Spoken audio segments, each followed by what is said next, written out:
সদ্য নির্মিত রাস্তা পরিদর্শনে ক্ষুব্ধ কীর্তি আজাদ।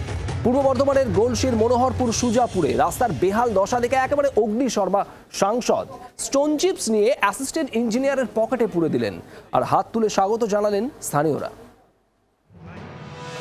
সদ্য নির্মিত রাস্তা, বয়স মাত্র 1 মাস, তার মধ্যেই বেহাল।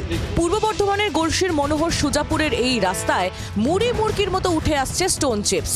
সাধারণ মানুষের অভিযোগের ভিত্তিতে সেই রাস্তা পরিদর্শনে গিয়েছিলেন সাংসদ কীর্তি আজাদ। ইঞ্জিনিয়ারকেও প্রশ্ন করেন কেন এই হাল, সদুত্তর মেলেনি।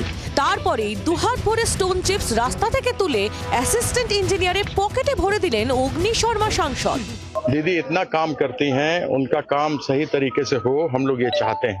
जिस प्रकार का काम देखा है, मेरे पास शब्द नहीं है, हमको शर्म आती है, हम क्या बोलें। असिस्टेंट इंजीनियर के जेब में हम थोड़ा सा नीचे से उठा करके रोड़ी डाल दिया है और उनसे कहा है कि आप ये जेब से निकाल करके अपने एग्जीक्यूटिव इंजीनियर और सुपरिटेंडिंग इंजीनियर को दिखाइएगा। এখানেই শেষ নয়, ক্ষুব্ধ সাংসদের প্রশ্ন, অভিযোগ পেয়ে একজন সাংসদ আসতে পারেন আর এক্সিকিউটিভ ইঞ্জিনিয়ার আসতে পারেন না, সমস্যা কি তবে আরো গভীরে? सुपरिटेंडिंग इंजीनियर एग्जीक्यूटिव इंजीनियर का न होना यह दर्शाता है कि मामला बहुत गहरा है और जिस प्रकार की गड़बड़ी इसमें हुई है उसको लेकर हम डीएम को एक बहुत ही कड़ा पत्र लिखेंगे और उसमें इनका सस्पेंशन या टर्मिनेशन का मांग करेंगे।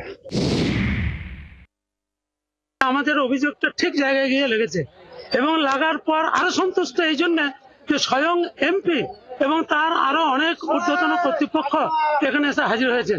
আগামী দিনে আমাদের যে আরো সমস্যা আছে 100 দিন গ্রামের বিভিন্ন কিছু, আমরা কিন্তু এই ধরো এমপির কাছকেই যাব এবং বলবো এবং আমরা বিশ্বাস রাখি যে উনি আমাদের এটা পূর্ণ করবেন। বিশ্বকাপে উনি ম্যাচ জিতিয়েছিলেন, তো সেই ফর্মটা ওনার এখনো আছে। আশা করি আমাদের এই সমস্যাগুলো উনি ঠিক মিটিয়ে দেবেন। এলাকাবাসী আশাবাদী। এখন দেখার সাংসদ মাঠে নেমে এগিয়ে খেলার এই ট্রেন্ড বজায় রাখতে পারেন কিনা। ক্যামেরায় সনদ সিনহার সঙ্গে পার্থ চৌধুরীর রিপোর্ট, জি 24 ঘন্টা।